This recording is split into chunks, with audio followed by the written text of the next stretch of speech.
Hello everyone, welcome back to my channel. তো এখন আমরা যাচ্ছি সি বিচে, একটু হাঁটবো সবাই মিলে, তারপরে আবার বাড়ি চলে আসবো। সরি, বাড়ি না, আবার হোটেলে চলে আসবো। তারপরে আবার স্নান করতে যাবো একই জায়গায়। আজকে আর কোথাও ঘোরাঘুরি নেই। তারপর রাত্রেবেলায় বাস আছে 11টা নাগাদ, চলে যাব। এখন কালকে রাতে এখানে এসেছিলাম, এখনও এখানে আসছি। কালকের জন্য না আমি আজকে এরকম চুল বেঁধে আসছি, কারণ কালকে একটু চুলটা খুলেছিল, শুধু ক্লিপ দিয়েছিলাম, তাও ফ্রন্টের চুলগুলো একদম মুখের ওপরে এসে পড়েছিল, একেবারে অবস্থা খারাপ হয়ে গিয়েছিল। মা, আজকে না আমি সানস্ক্রিনটা মেখে আসতেই ভুলে গিয়েছি। যদিও রোদ এখন নেই, কিন্তু তবু মুখ চলছে কেমন একটা। ভালো হোটেল পেয়েছি, সামনে বাস স্ট্যান্ড, পিছনেই সমুদ্র একদম।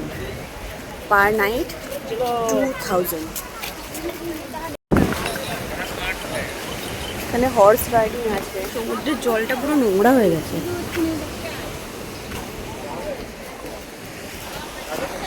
কালকে রাতে এই জায়গাগুলোর প্রচুর দোকান ছিল, প্রচুর দোকান, এখন হয়তো আসেনি। ভাই এইখানটায় বস। এখানে 2 বছর আগে পুরী যাওয়ার এক্সপিরিয়েন্সটা এত বাজে ছিল না, স্নানই করিনি পুরীতে গিয়ে।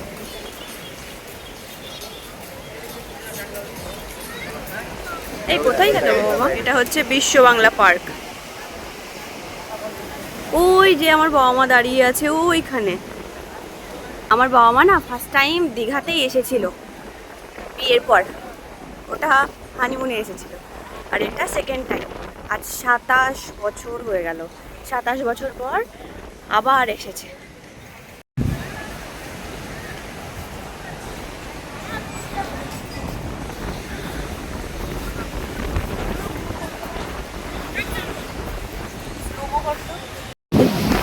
জোয়ার চলে এসছে আর আমার ফোনের অবস্থা খুব খারাপ, একেবারে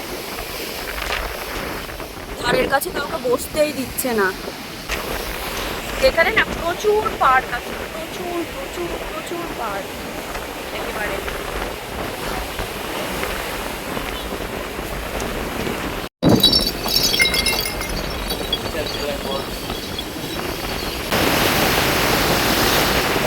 আমার বাবা তো বসে বসে ধ্যানমগ্ন হয়ে গিয়েছেন,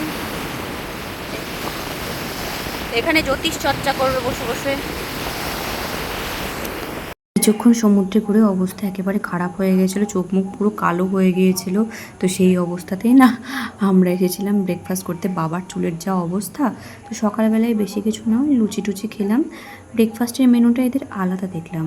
ব্রেকফাস্টের মেনুর জায়গায় দুপুরবেলা হলে থাকতো অন্য মেনু, কিন্তু এখন দেখলাম সকালবেলায় লুচি ডোসা এসব আছে। লুচি ছাড়া আমি তো ডোসা খাবোই না, তো তার জন্য শুধু লুচিটাই অর্ডার দিলাম। সমুদ্রে ঘুরে মুখের রঙটা জাস্ট দেখো কি অবস্থা, এত নোনা জল। ব্রেকফাস্ট করলাম, এখন রুমে যাচ্ছি, রেস্ট নেবো, স্নান ধান করবো, একদম বিকালের দিকে আবার বেরোবো। ভাবছিলাম স্নান করে একেবারে ঢুকবো, কিন্তু হলো না, প্রচণ্ড জোয়ার এসছে। নামলেই পুলিশ বকবকি করছে, এই দরজা খোল, দরজা দিয়ে দিয়েছিস কেন তুই? বাবারে অবস্থা পুরো খারাপ, এসে চালা, থাকতে পারছি না। আরো যা সবারই চোখ। তোমরা হয়তো সবাই ভাবছো আমার ভাইটা কি ভালো যে আমার মাথায় রোদের মধ্যে ছাতা ধরেছে। একদমই না গাইস, আমার মুখটা দেখো, আমি প্রচণ্ড রেগেছিলাম। বাবাকে বলেছিলাম বাবা বিকালের দিকে বেরোবো, এই তো বেরিয়ে টেরে এলাম, এখন জলটা কমবে না, কিন্তু বাবা সেই জোর করে, মানে সেই হাত পা দৌড়ে বেঁধে নিয়ে যাওয়ার মতো। আমি তাই বলছি আমি ছাতা মাথা কিছু ধরবো না, আমি এমনি হেঁটে যাবো। তাই পিছন থেকে ভাই আবার ছাতাটা খুলে এনে মাথায় ধরেছে, শুধু রেগেছিলাম বলে তাই। ভাবলাম হয়তো প্রবল যেটা জোয়ার ছিল ওটা কমে যাবে, কিন্তু এখনো সেরকম কমেনি, অনেক পরে। এখন বাজে একটা কত 10। না না, আর যাবো না, এখানে দাঁড়িয়ে থাকবো।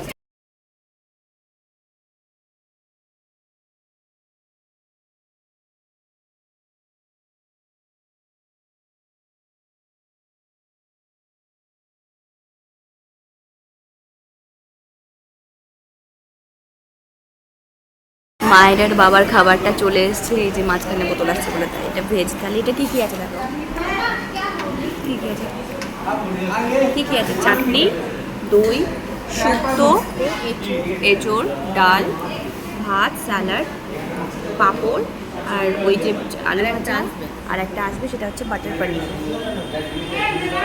রেগে থাকলেই বা কী হলো, ফেভারিট খাবার যখন চোখের সামনে আসে তখন সেই রাগ গলে জল হয়ে যায়। আমারও একদম তাই হয়েছে। এমন অ্যাক্টিং করবে যেন তুমি খাবেই না, তোমার খিদেও পায়নি, একদম বুঝতে পারবে না তোমার ফেভারিট খাবার সামনে পেলে তোমার কি অবস্থা হয়। রাগ একদম গলে জল হয়ে যায়। আমারও সেটাই হয়েছে, কিন্তু শেষে খাবারের ওপর রাগ করবো কেন, তাই না? তাই খেয়ে নিলাম নিজের মতো করে। তারপর না ডিজার্টে এই বানানা ম্যাঙ্গো লাস্সিটা অর্ডার দিলাম। তারপরে খুব পস্তাচ্ছিলাম, কারণ শুধু ম্যাঙ্গোটা অর্ডার দিলে ভালো হতো, টেস্টটা ভালো না, একদমই ভালো টেস্ট ছিল না। মায়ের জন্যও একটা অর্ডার দিলাম, সেটাও ভুল করেছি, কারণ খেতে কেমন একটা বিশ্রী লাগছিল, মানে খাওয়ার পর না কেমন একটা অ্যাসিডিটি লাগছিল, একদমই ভালো ছিল না। এখন বাজে 2:30 মতো, 3টের পর পর বের হবো। একটা জিনিস দেখাই, একটা ছোট্ট জিনিস। এই যে আমার মা, এই যে আমার ভাই, ওই যে আমার বাবা, আর এই যে আমি আমার ফোন হাতে। কি বোঝা যাচ্ছে যে 3টে মানুষ নিজের নিজের কাজে ব্যস্ত।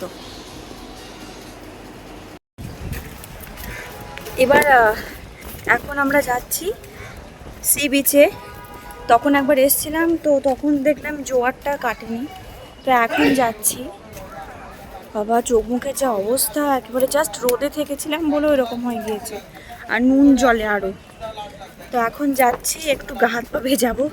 স্নান করতে ভালো লাগে না, গা হাত পা খুব চিটপিট করে, সেই জন্য পাথরের ওপর দিয়ে এবার নামবো।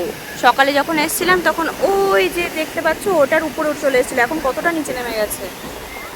দেখি নামার চেষ্টা করি, হয় কিনা।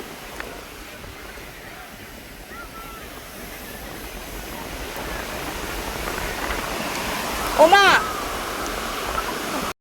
এই যে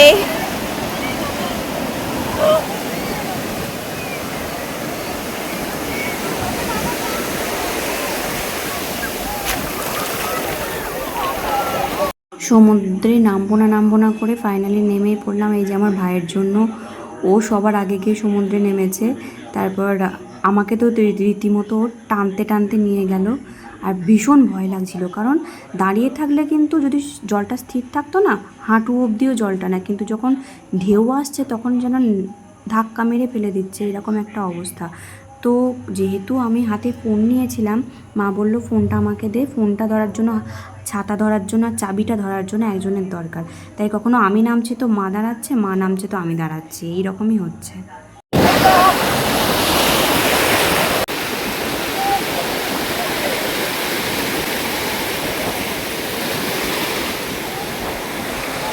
প্রথমে আসবো না করছিলাম, না আসলে সত্যি মিস করতাম, কারণ এত গরম না, একটু ঘুম পেয়ে গিয়েছিল, আর আমার ঘুমের মধ্যে কেউ ডিস্টার্ব করলে বিরক্ত লাগে।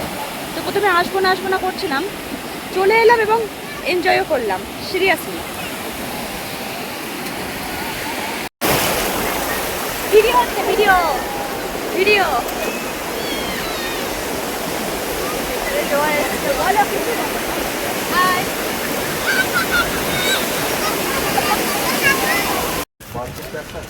বাবা আমার মুখের অবস্থাটা কি, স্নান হয়ে গেলে এবার হোটেলে যাব, স্নান করব।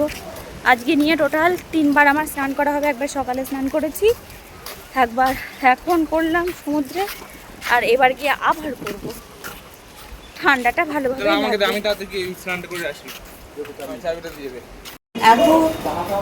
এখন কটা বাজে, 6:30 মতো বাজে। এখন যাচ্ছি আমরা মাসির বাড়ি দেখতে, না ভাই? হ্যাঁ, জগন্নাথ দেবের মাসির বাড়ি দেখতে, সেটাও অবশ্য হোটেলের কাছাকাছি।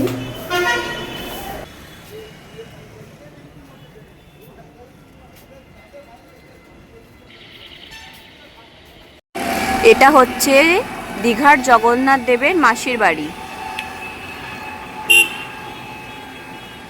এখনো খোলা আছে, থ্যাঙ্ক গড। আমরা ভেবেছিলাম বন্ধ হয়ে যাবে। এই যে এইটা হলো মাসির বাড়ি। ওই লোকটা বলছে জগন্নাথের মাসি বসে আছেন, চলে আসুন।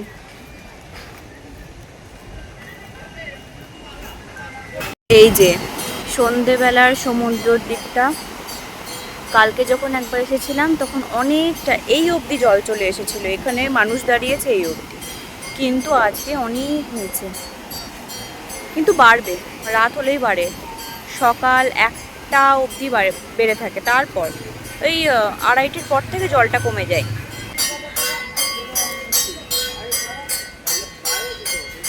গিয়ে কি বিপদ, একবারে ওয়েদার এত খারাপ, বৃষ্টি চারিদিকে, একটা ঘরের মধ্যে এসে দাঁড়িয়েছি জাস্ট অনেকক্ষণ, প্রায় 10 মিনিটের কাছাকাছি দাঁড়িয়েছি, বৃষ্টি থামার কোনো নামই নেই। তারপর চলে গেলাম বাজারে। ওখানকার বাজারের যা দাম, ছোট থেকে ছোট জিনিস অন্ততপক্ষে 150 টাকার উপরে, যে কোনো ব্রেসলেট বা যে কোনো গলার হার। এই ব্যাগগুলো ওই দিদিটার কাছ থেকে কিনেছিলাম, মানে আগের দিন যার কাছ থেকে কিনেছি তার কাছ থেকেই। তো আমার দিদার জন্য একটা ব্যাগ নিলাম, ভাবলাম আমার বোনের জন্য একটা ব্যাগ নেবো। যে ব্যাগগুলো আমি নিলাম আমার দিদার জন্য তার থেকেও দামি হচ্ছে ওই ব্যাগ, তাই জন্য আমার বোনের জন্য নিয়ে নিলাম এই টুপিগুলো 100 টাকা করেই দাম। প্রতিটা জিনিসের এখানে দাম বেশি, মানে ছুঁলেই আগুন যাকে বলে। তারপর অবশ্য ওয়েদারটা ঠিক হওয়ার পর চলে গিয়েছিলাম বলতে যেতে যেতেই দেখলাম কয়েকটা ক্লিপ, তারপরে মাথার ওই কাঁটা, কানের হার, এইসবের দোকান। তো দুটো আমার জন্য নিলাম, আমি একজন বাচ্চাকে পড়াই, তার জন্য একটা নিলাম। তারপরে কয়েকটা চকলেট নিলাম, স্ন্যাক্স নিলাম, দিয়ে চলে আসলাম। লোভে পড়ে বলতে পারো বা মনের ভুলেই বলতে পারো, একটু ফ্রেঞ্চ ফ্রাইজ খাবো ভাবছিলাম, তাই অর্ডার করলাম, কিন্তু ভুল করলাম, কারণ শুকনো রুটির সাথে শুকনো ফ্রেঞ্চ ফ্রাই একদম মানায় না।